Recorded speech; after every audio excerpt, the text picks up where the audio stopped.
여러분의 아침을 유쾌하게 열어드립니다. 조충현의 럭키 세븐. 평생 이렇게 기다려온 수업은 없었습니다. 반주원의 들리는 역사 한국사 강사 반주원 선생님 나오셨습니다. 안녕하세요. 안녕하세요. 아 진짜 이렇게 이렇게 기다려온 수업은 매주 진짜 엄청 기다려요. 네, 저도 이렇게 격하게 환영해주는 외간 남자는 또 처음입니다.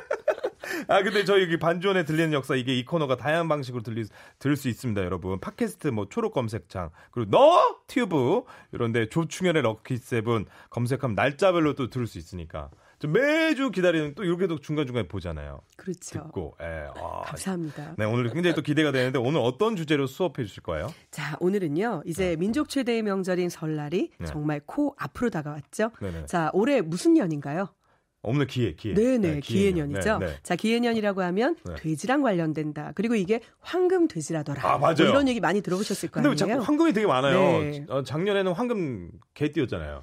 그랬나요? 네, 다 황금 붙이더라고요. 근데 이 황금이 붙는 게 또 이유가 있거든요. 이유가 있어요. 궁금해요. 자, 이런 것들부터 시작을 해서 돼지하면 갖고 있는 우리의 많은 오해까지 역사 속 이야기랑 엮어서 제가 약간 쉰 듯한 목소리로 한번 잘 전하도록 해보겠습니다. 알겠습니다. 겨울 나그네님이 보라의 샤랄라 하신 여신 같은 반쌤 오시니 오늘 뭐야? 죄송합니다. 제가 잘못 읽었어요. 보라의 샤랄라한 여신 같으신 반쌤 오신 걸 보니 수요일이군요. 샤랄라라라라. 제가 너무 좀 명구스럽게 여신이라는 말을 써주셨는데 이게 사실 한자잖아요. 외국말이 객지 나와서 참 고생한다 이런 생각이 드네요. 갑자기 여신한테 왜 그래요? 여신님이십니다. 네, 감사합니다. 자, 그러면 이제 돼지에 대한 역사 속 이야기 여러 가지 이야기해 주신다고 했는데 굉장히 이게 시의적절하고 좋습니다. 이게 제가 참 좋아하는 그 돼지, 좀 족발도 좋아하고 예를 들어서 돼지 머리도 굉장히 좋아하고 일단 돼지는 너무 친숙해요. 너무 그렇죠, 좋은데 맞습니다. 근데 왜 그 기해년을 황금돼지라고 하는지 그 이유부터 좀 설명 부탁드릴게요. 자, 일단은요. 기해라고 했을 때 그 기자는 갑을병정 무기경신 임계라고 해서 10간이 들어가게 되고요. 그리고 이제 우리가 해라고 하는 건 돼지라는 뜻의 한자잖아요. 자, 요거는 12간지라고 해서 자축인묘 진사오미 신유술에 이렇게 들어가게 되죠. 결국은 이것들을 얽다 보면은 우리가 육식간자라고 하는 게 만들어지게 되는데요. 바로 이 각 해를 상징하는 동물 그리고 색깔은 중국 명리학에서 시작이 됐습니다. 자, 그런데 여기에서 우리가 그냥 쉽게 생각하면요. 갑하고 을은 청색입니다. 그리고 병하고 정은 적색입니다. 그리고 무하고 기는요. 황색을 나타내고요. 경과 신은 백색, 그리고 임과 개는 흑색, 검은색을 나타냅니다. 자, 그렇다면 기해년의 기자는 바로 노란, 황금을 나타내게 되겠죠.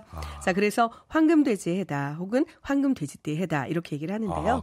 돼지는 원래 전통적으로 또 불을 상징하는 동물이잖아요. 그럼요. 네, 그런데 그 앞에 황금이 붙었으니까 이제는 어마어마한 행운의 해가 왔구나라고 생각하시면 될 것 같습니다. 사실 그거 좀 그럴 수도 있지만 좀 여기에 안 맞는 이야기일 수 있지만 저희 엄마가요, 저희 어머니가 저희 아버지를 처음 만났을 때 배가 좀 이렇게 나와가지고 굉장히 부자인 줄 알았대요.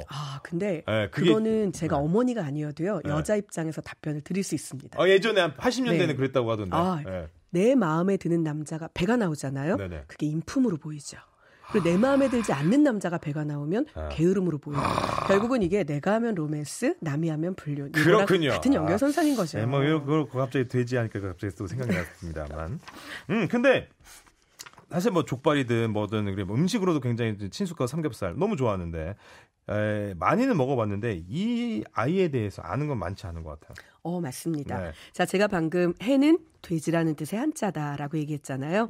이 돼지는 사실 집돼지라고 우리가 흔히 생각을 하지만 엄밀히 말하면 멧돼지과에 속하는 포유동물입니다. 맞아. 그래서 산돼지를 잡아다가 결국은 우리식으로 이제 우리가 사육을 하게 된 거죠. 정확히 얘기하면 그것을 순치라고 부르는데요. 순하게 만들어서 길들여서 우리가 키웠다라는 뜻이 되는 거죠. 자, 실제로 품종을 개량한 게 우리나라 토종대리를 포함해서 요크셔라는 말 들어보셨죠? 요크셔 테리어. 네, 그렇죠. 흔히 이제 이게 돼지의 대표 명사인 것처럼 그렇게 됐잖아요. 그런데 실제로는 다 품종입니다. 그래서 요크셔, 버크셔 이런 것들 다 품종이고요. 사실 산돼지는 말 그대로 저돌적입니다. 굉장히 공격적이죠. 무섭죠. 그리고 우리가 알고 있는 저라는 말을 때때로 쓰는데 그 저라는 말은요. 바로 이런 멧돼지, 산돼지, 공격성이 강한 돼지에게만 붙이는 말입니다. 그런데 올해는 기전연이 아니라 기해년이잖아요. 그쵸. 그러니까 우리가 순하게 길들인 우리와 아주 친숙한 그 돼지의 해인 거죠. 꼬마 돼지 베이브 생각나요? 네. 얼마나 똑똑한데 돼지가 또. 한글로는 이 돼지를 순우리말 뭐라고 부르는지 아세요? 뭐라고? 도야지라는 얘기 들어보셨죠? 도야지. 네. 자, 실제로는요. 맛있겠다. 돛이라는 말도 쓰고요. 도야지라는 말도 쓰는데요. 네네. 과거에는 이 도야지가 표준어였습니다. 그런데 말도 변화하기 마련이죠. 그래서 이제 돼지의 원래 말은 톳이었는데 이게 결국은 흘러서 오늘날 돼지가 표준어가 되게 됐죠. 그렇군요. 근데 그거 아세요? 어떤 거요? 돼지가 이렇게 가축으로 변한 시기가 물론 이제 오래됐죠. 하지만 우리나라의 개량종 돼지, 요크셔, 버크셔 이런 애들이 들어온 건 얼마나 됐을까요? 100년. 아, 맞습니다. 진짜? 실제로 1903년에 들어옵니다. 예. 이 돼지에 관한은 거의 뭐 박사님 수준이신데요. 아니요. 웬만하면 100년 정도 된다 이렇게 생각했으니까. 예, 사실 동남아의 이런 돼지들은 4,800년 전부터 있었다고 해요. 그러니까 그래요? 물론 우리나라도 잠시 후에 말씀드리겠지만 돼지를 역사 속에서 키워내고 보게 된 것은 매우 오래전입니다. 하지만 이런 개량종 품종이 처음 들어온 건 1903년인 거죠. 1903년. 굉장히 그때 1903년이 중요한 시기네요. 그렇죠. 네, 그때가 안 그랬으면 삼겹살을 못 먹었겠대. 뭐 먹을 수는 있겠지만 어마어마한 부유층 음식이었겠죠. 와, 진짜. 너무 재밌다. 또 다른 이야기 없습니까? 네. 물론 있지요. 네네. 자, 그렇다면 네. 제가 다짜고짜 퀴즈. 요걸 또 한번. 요 타임이 와야죠. 다짜고짜. 그렇죠. 네. 제가 너무 안타까운 건 제가 좀 더 밝고 명쾌하게 다짜고짜 퀴즈 이렇게 외쳐드려야 되는데 지금 제가 약간 쉰 듯한 목소리잖아요. 괜찮습니다. 사실 아침 방송보다는 제가 어제 해보니까 저녁 방송이 이 목소리가 잠깐만요. 잘 자요. 뭐 이런 거 할 때 낫겠더라고요. 선생님 지금 아침에 이거 안 하시겠다니까. 물론 아니옵니다. 저녁 가시겠다는 겁니까? 재울까봐 걱정스러워서. 그럼 김원준의 라디오 스타 쪽으로 가시겠습니까? 아니옵니다. 조르디와 함께 뼈를 묻어보겠사옵니다. 자, 그렇다면 다짜고짜 퀴즈. 다짜고짜 퀴즈. 네, 여러분 많은 참여 부탁드립니다. 이 부분은요, 다짜고짜 OX로 대답하시면 OX 됩니다. OX 너무 좋아요. 돼지는 머리가 나쁘다. O일까요? X일까요? X죠. 이런. 어떻게 하셨죠? 이 거의 뭐 돼지하고 같은 동네 사시는데요. 그 동물농장 이런 거 보면요. 굉장히 똑똑해요. 맞습니다. 네. 제가 또 오늘은 새로운 장비를 장착을 해가지고요. 정답! 우리 조르디 너무 잘 맞추고 있는데요. 자, 실제로 돼지는 지능이 높은 동물입니다. 우리가 우리 주변에서 많이 보는 동물 가운데 얘는 참 똑똑해라고 할 때 보통 어떤 동물을 얘기하나요? 개를 얘기하는 분들 굉장히 많으시죠. 물론 개도 똑똑한 개들은 참 사람보다 낫다. 이런 말들이 때때로 동물농장 보면 절로 나오는데요. 자, 돼지는 IQ가 무려 80 정도에 육박한다고 합니다. 네. 약간 나랑 비슷한 것 같은데? 실제로요. 진돗개의 평균 IQ가 60이라고 하니까 돼지는 그것보다 훨씬 더 똑똑한 거죠. 진짜 똑똑하네. 네, 이제는 좀 아둔하고 멍청한 사람한테 이런 돼지 같은 이라는 말은 하면 안 될 것 같습니다. 네. 그렇구나. 저도 사실 이거 읽으면서요. 그래, 나도 나의 IQ를 다시 한번 찾아보고 이런 돼지 같은 이란 말을 해야겠구나라고 반성을 하였습니다. 네, 좋습니다. 또 다른 것도 없나요? 물론 있지요. 오늘의 다짜고짜 퀴즈는 아직 2개나 남아 있습니다. 네네. 자, 다짜고짜 퀴즈 2번째. 돼지는 지저분하다. O일까요? X일까요? 좀 지저분하죠. 요건 좀 일부러 틀려주는 냄새가 너무 난다. 하지만 어쨌거나 땡. 아이고 틀렸다. 아이고 깨끗하군요. 네, 그렇습니다. 돼지는 사실 항상 습기가 차고 더럽고 뭔가 이렇게 꿀쩍꿀쩍한 진흙탕 속에 있는 것 같은 그런 느낌들이 드시잖아요. 맞아요. 자, 돼지는 땀샘이 발달해 있질 않습니다. 그래서 체내의 모든 수분이 소변으로 다 배설이 됩니다.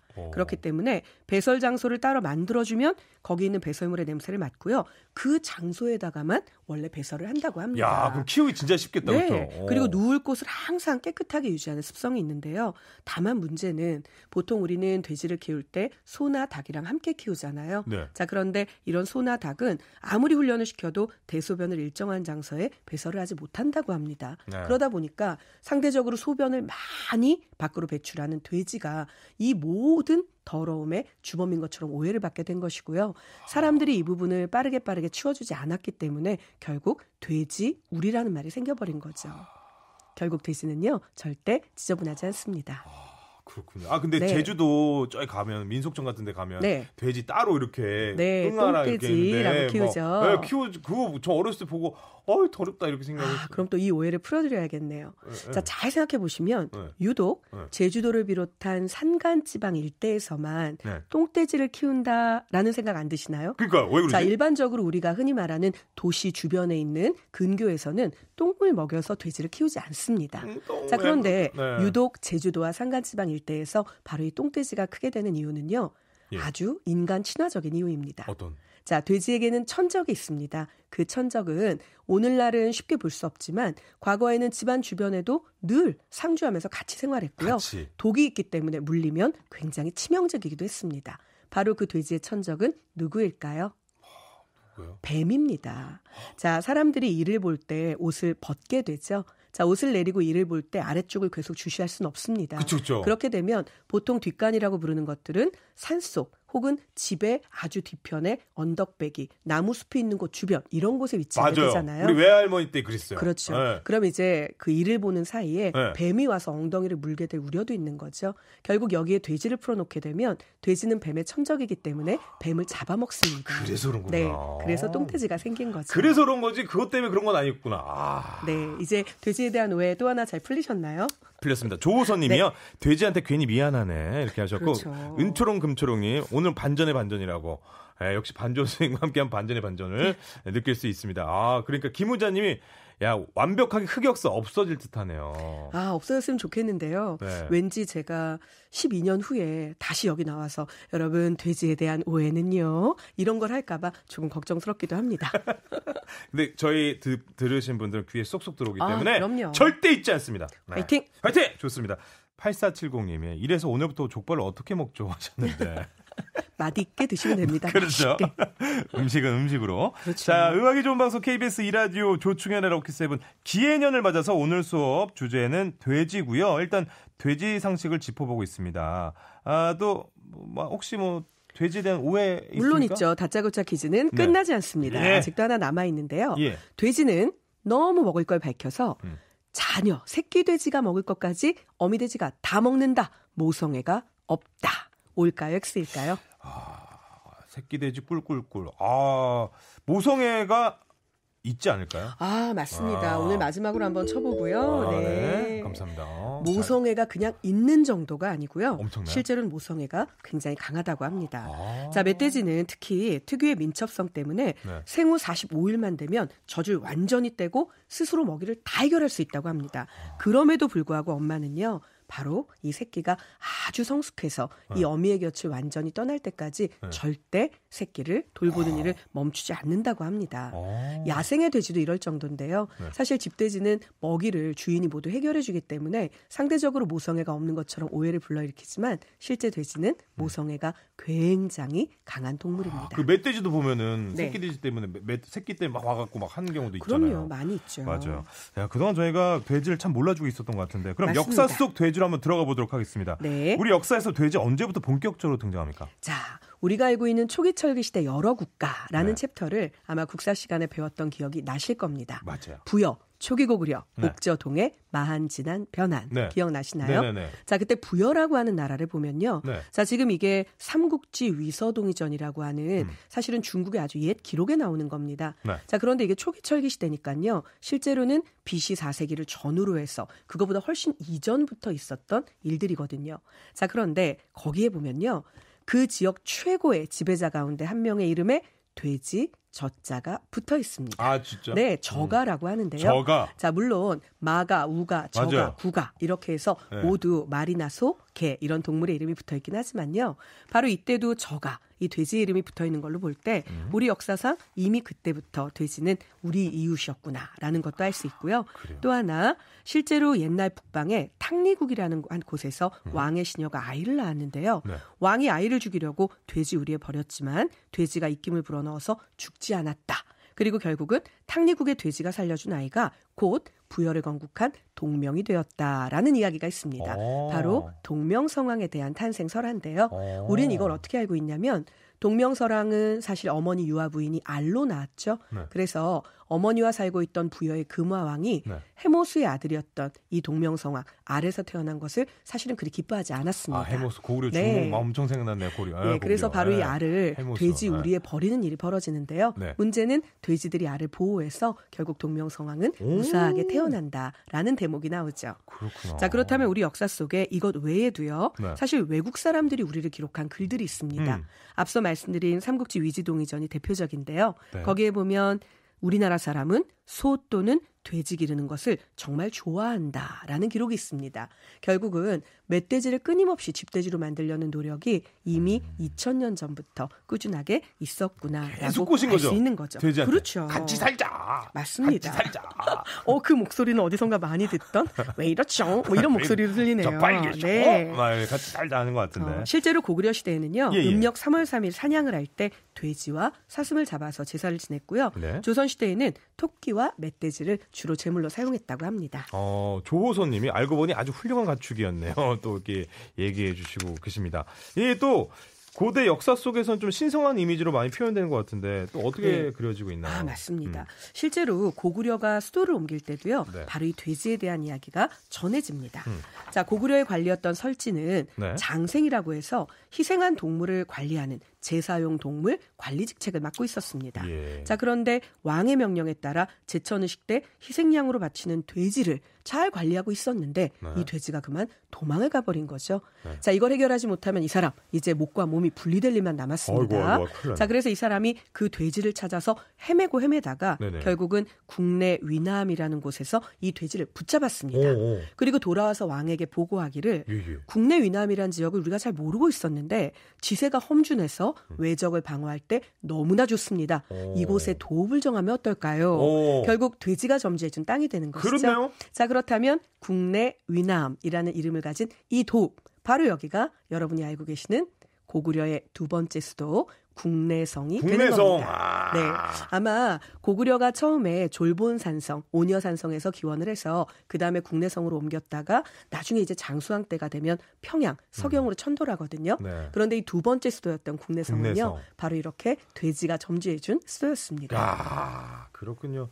또 사실 돼지 어디 한 군데도 버릴 데 없는 굉장히 버릴 데 없죠. 그런 동물이잖아요. 자, 실제로요. 네. 나머지 고기 부위들이야 네. 늘 친근하게 드시고 계실 테니까 제가 더 이상 얘기를 할 필요가 없고요. 돼지 꼬리를 먹으면 글씨를 잘 쓴다는 믿음 때문에 과거 조상님들은 이 돼지 꼬리도 아주 알차게 구워서 드셨다고 하고요. 자, 꿈에 돼지를 보면 복이 있다. 뭐 이거는 너무 유명한 얘기죠. 맞아요. 그런데 그런 얘기 외에도요. 사실 말씀하신 대로 돼지는 고기, 기름, 가죽, 내장, 갈비, 털, 피, 족발까지 버릴 게 하나도 없습니다. 자, 돼지 기름으로는 우리 전 부치잖아요. 네. 피와 내장으로는 순대를 만들죠. 순대. 그리고 뼈다귀로는 감자탕 해 먹고요. 억센 털은 구두솔, 최근에는 여성들의 머리를 반짝반짝 빛나게 해서 엔젤링을 만들어주는 그 머리빗이 바로 이 돼지털, 돈모로 만들어진 빗이 굉장히 유행하고 있거든요. 네. 우리 이제 돼지해를 맞아서 돼지 다시 한번 생각해보는 기회를 가져야겠습니다. 좋습니다. 돼지 이야기 이제 막 시작한 느낌인데 이제 끝나가고 있습니다. 네. 그래서 다음 주 들리는 역사 돼지 2탄 갈게요. 2탄. 자, 선생님 다음 주에도 재밌는 돼지 이야기 들려주실 거죠? 네, 제가 열심히 준비해오고요. 네. 오늘처럼 잘 자요에 어울리는 목소리가 아니라 좋은 아침입니다에 어울리는 목소리로 돌아오겠습니다. 훌륭합니다. 선생님 기대하겠습니다. 감사합니다. 네, 안녕히 가세요.